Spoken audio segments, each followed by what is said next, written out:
믿음은 바라는 것들의 실상이요 보이지 않는 것들의 증거니 선진들이 이로써 증거를 얻었느니라. 믿음으로 모든 세계가 하나님의 말씀으로 지어진 줄을 우리가 아나니 보이는 것은 나타난 것으로 말미암아 된 것이 아니니라. 제가 몇 년 전에 외국에 있을 때 오스트리아 사업가와 대화를 나눌 그런 기회가 있었습니다.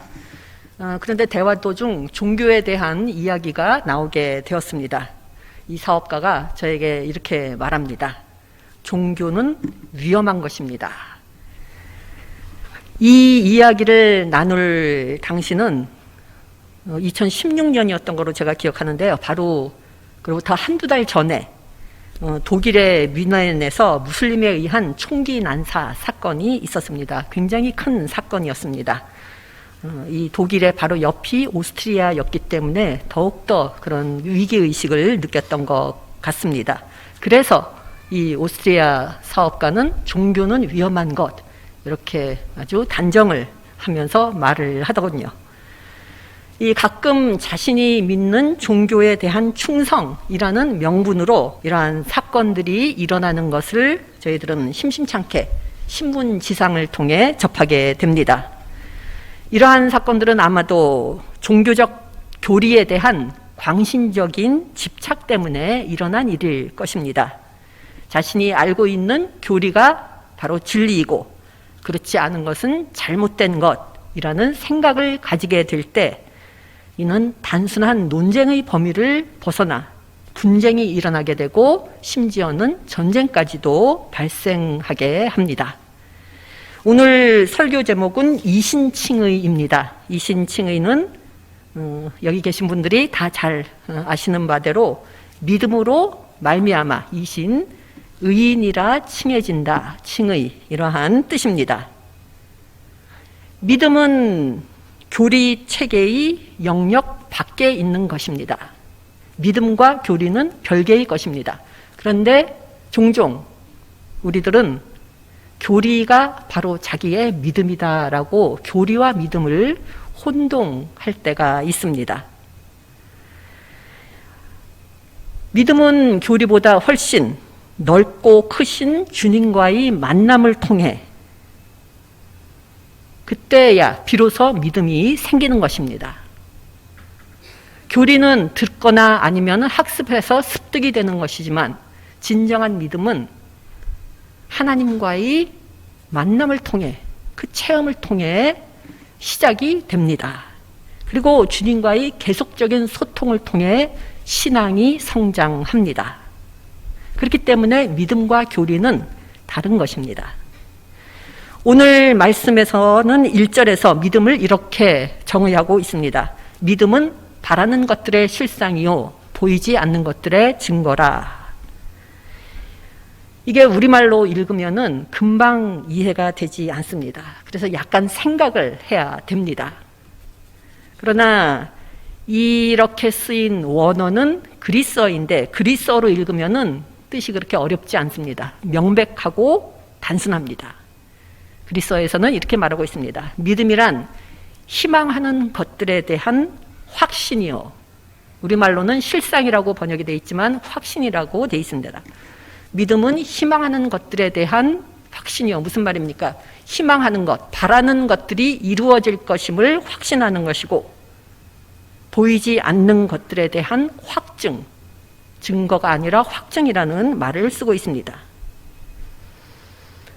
믿음이란 희망하는 것들이 결국에는 이루어질 것임을 확신하는 것이고 보이지 않는 것들이 존재함을 확실하게 아는 것. 이것이 바로 믿음이라고 이 구절에서 말하고 있는 것입니다. 우리들은 대개는 외모, 재물, 명성 이러한 것과 같이 눈에 보이는 것들이 중요하다고 생각하고 그러한 것들을 추구하며 살아갑니다. 그러나 세상 만물에는 보이는 것들도 있지만 보이지 않는 것들도 있습니다. 그런데 이 보이지 않는 것들이 우리가 살아가는 데 없어서는 안 될 요소들입니다.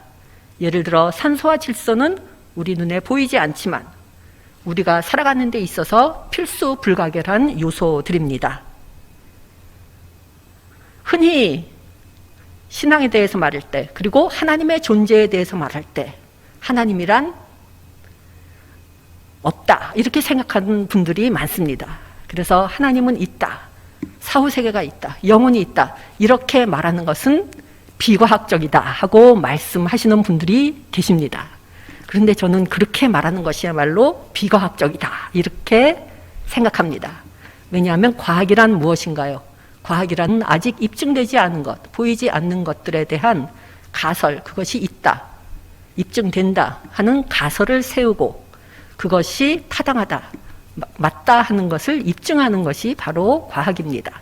그렇기 때문에 하나님은 있다, 영혼은 있다, 사후세계는 있다, 이러한 것이 아직 입증이 안 됐으니 이것은 과학적으로는 아직 입증할 수 없는 것이다 이렇게 말하는 것이 더 과학적이 아닐까 생각합니다. 믿음은 바라는 것들에 대한 확신이요 보이지 않는 것들에 대한 확증이니, 우리들이 어떤 것에 대해서 선택을 하고 결정을 할 때 사용하는 도구가 있습니다. 동물은 선택과 결정을 할 때 무엇을 사용하나요?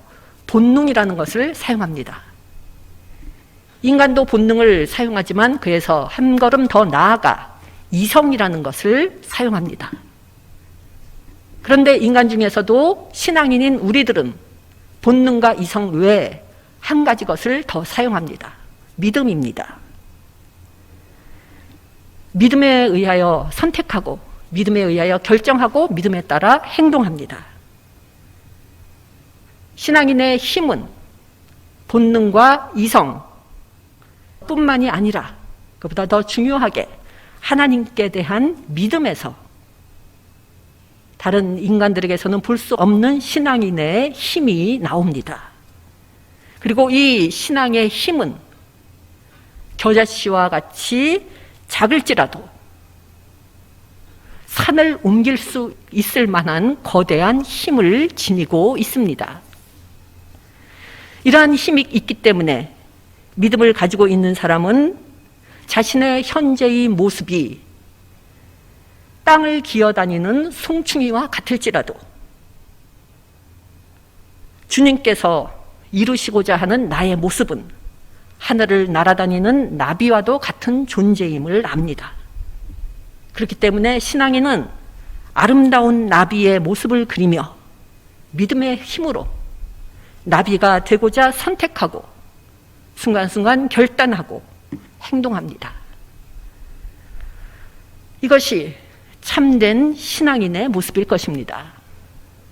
그런데 이 신앙인들에게는 공통점이 한 가지 있습니다. 믿음으로 두려움과 근심 걱정을 극복한다는 것입니다. 성경에서 이에 대한 수많은 예들을 볼 수 있습니다. 주 안에서 항상 기뻐하라. 내가 다시 말하노니 기뻐하라. 빌립보서의 말씀입니다. 빌립보서는 바울이 옥에 갇혀 있을 때 쓴 편지입니다. 그렇지만 바울이 쓴 많은 편지들 중에 기쁨이라는 말이 가장 많이 나오는 그 서신이 바로 빌립보서가 됩니다. 기쁨이란 말이 가장 적어야 될 그 시점에서 바울은 이 말을 제일 많이 사용하고 있습니다. 주님께 대한 믿음으로 말미암아 감옥 안에서도 어느 누구도 빼앗아 갈 수 없는 기쁨을 누렸기 때문입니다. 그런가 하면 하박국에 이러한 말씀이 있습니다. 비록 무화과 나무가 무성하지 못하며 포도나무에 열매가 없으며 감람나무에 소출이 없으며 밭에 먹을 것이 없으며 우리의 양이 없으며 외양간에 소가 없을지라도 나는 여호와로 말미암아 즐거워하며 나의 구원의 하나님으로 말미암아 기뻐하리로다. 하박국 3장 17절에서 18절의 말씀입니다. 하박국이 이 시를 쓸 당시에는 바빌론의 침략이 바로 목전에 다가왔을 때입니다. 모든 사람들이 크나큰 두려움과 근심걱정에 휩싸여 있었습니다. 그러나 그 와중에서도 하박국은 믿음으로 말미암아 아무것도 없을지라도 다 뺏길지라도 기뻐할지라 라고 노래하고 있습니다. 옥에 갇힌 바울의 편지, 바빌론의 침략이라는 큰 재난을 목전에 두고 노래한 하박국의 시, 이것을 통해 진정한 기쁨은 주변 상황이나 환경에 관계없이 내 안에서 샘솟는 것이고, 이 기쁨이야말로 진정한 기쁨임을 다시 한번 저희들로 하여금 생각하게 해줍니다. 때때로 하나님은 우리들에게 이렇게 말씀하십니다. 요단강을 건너가라. 이때 세상 사람들은 이성이라는 것을 작동시킵니다.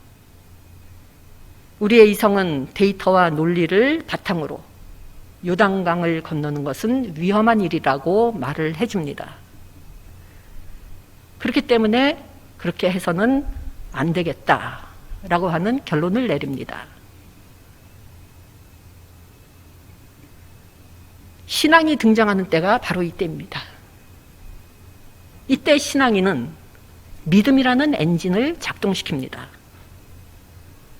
육신의 눈과 귀에만 의존하지 않고 영적인 눈, 믿음의 눈과 귀로 바라보고 듣습니다. 그리고 믿음으로 요단강을 건넙니다.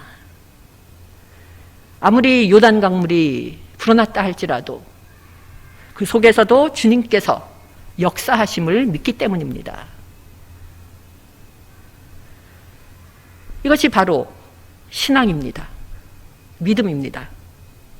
이성의 영역에서는 이해할 수 없는 것. 그렇지만 신앙이 있기 때문에 할 수 있는 것. 그것이 바로 신앙인과 그렇지 않은 사람과의 차이점입니다. 이를 어떤 목사님은 이렇게 고백하였습니다. 저명한 목사님입니다. 이제는 세상을 떠나셨지만 이렇게 말씀하십니다. 주님께서 나에게 절벽 가까이로 가라고 말씀하셨습니다. 그래서 나는 절벽 가까이로 갔습니다. 그런데 절벽 끝으로 더 가까이 오라고 하셔서 더 다가갔습니다. 그런데 절벽 끝에 겨우 발을 붙이고 서 있는 나를 주님께서는 절벽 아래로 밀어버리셨습니다. 그때 나는 그제서야 깨달았습니다. 내가 날 수 있다는 사실을. 이제까지 살면서 저에게는 3번의 굉장히 큰 고비가 있었습니다. 이 3번 모두 인생의 변곡점이라고 말할 수 있을 정도의 크나큰 고비였는데 이 3번 모두 기적이라고 밖에는 설명할 수 없는 주님의 역사를 그때마다 제가 체험했습니다. 그중 한 번은 건강상의 문제였는데 거기에 대해서는 제가 6, 7년 전 제가 바로 이 자리에서 설교를 할 때 잠깐 언급한 적이 있습니다. 이 3번의 고비를 하나하나 돌이켜볼 때마다 그때마다 저를 보호해 주시고 인도해 주신 주님께 대한 벅찬 감사밖에는 다른 말이 나오지 않습니다. 걱정, 근심, 불안, 두려움, 이러한 것들의 정도와 강도는 하나님께 대한 믿음과 반비례합니다. 오늘 이 예배를 마치고 교회 문을 나설 때 하나님께 대한 믿음으로 말미암아 두려움, 그리고 근심, 걱정으로부터 졸업하시기를 바랍니다. 광야라는 문제가 있는 곳에는 그 광야 속에서도 인도하시는 주님이 계십니다. 죄라는 문제 때문에 지금 고통 중에 계시다면 그 문제가 있는 곳에는 용서하시는 주님이 계십니다. 질병이라는 문제가 있는 곳에는 치유하시는 주님이 계십니다. 빈곤이라는 문제가 있는 곳에는 꼴을 먹여주시는 주님이 계십니다. 죽음이라는 문제가 있는 곳에는 생명이신 주님이 계십니다. 그러니 믿음의 반석 위에 굳게 서시기 바랍니다. 믿음의 반석 위에 서서 주님께서 붙들어 주심을 체험하고 주님께서 주님의 방법대로 주님의 시간에 맞게 해결해 주실 것임을 믿고 그것을 목격하시기 바랍니다. 우리는 살다 보면 이성과 내 사고와 논리에 따른 예측과는 전혀 다른 방향으로 일들이 전개되는 것들을 보게 됩니다. 왜 그럴까요? 주님께서는 인간의 틀을 넘어 역사하시는 분이시기 때문입니다. 주님께서는 환경과 조건을 초월하시는 분이기 때문입니다. 우리가 믿는 주님은 문제를 역전시키시는 주님이십니다. 새로운 문을 열어주시는 분이십니다. 그리고 우리의 주님은 모든 일의 최종 결정권자이십니다. 이 하나님을 믿는 믿음과 하나님 체험이 있을 때 우리들에게는 세상 사람들이 이해하지 못하는 능력이 생깁니다. 변화가 불가능한 듯이 보이는 것들을 변화시킬 수 있는 힘과 능력이 생깁니다. 깨어지고 망가지고 상처난 것들을 치유하는 능력이 생깁니다. 새로운 삶을 영위할 수 있는 능력이 생깁니다. 보이지 않는 것들을 볼 수 있는 능력을 갖게 됩니다. 죽어가는 영혼들을 살릴 수 있는 부활의 능력을 가지게 됩니다. 저희는 지금 두려움과 근심 걱정이 많은 세상을 살고 있습니다. 그러나 믿음으로 말미암아 이러한 것들로부터 자유로워지시기를 기원합니다. 그리하여 세상 사람들은 꾸지 못하는 아름다운 꿈을 꿀 수 있게 되기를 바랍니다. 진정한 믿음의 사람이 꿈을 꾸면 하나님께서 그것을 이루어 주십니다. 저희 모두가 믿음으로 말미암아 평강을 누리고 믿음 가운데 세상이 줄 수 없는 것들을 마음껏 누리면서 주님께서 베풀어 주신 은혜를 온전히 누리며 살아가는 믿음의 사람들이 되기를 간절히 기원합니다. 기도드리시겠습니다. 보이는 것들과 보이지 않는 것들을 모두 지으신 전능하신 창조주 하나님, 이 세상을 아름답게 창조해 주심을 감사드립니다. 하지만 저희는 보이는 것들이 모든 것인 양 여기며 그 안에 갇혀 두려움과 걱정 근심에 쌓여 살아가고 있음을 고백합니다.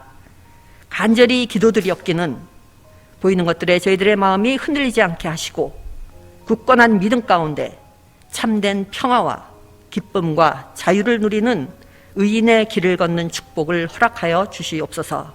이 모든 말씀 우리의 힘과 능력의 근원이신 예수 그리스도의 이름으로 기도드립니다. 아멘.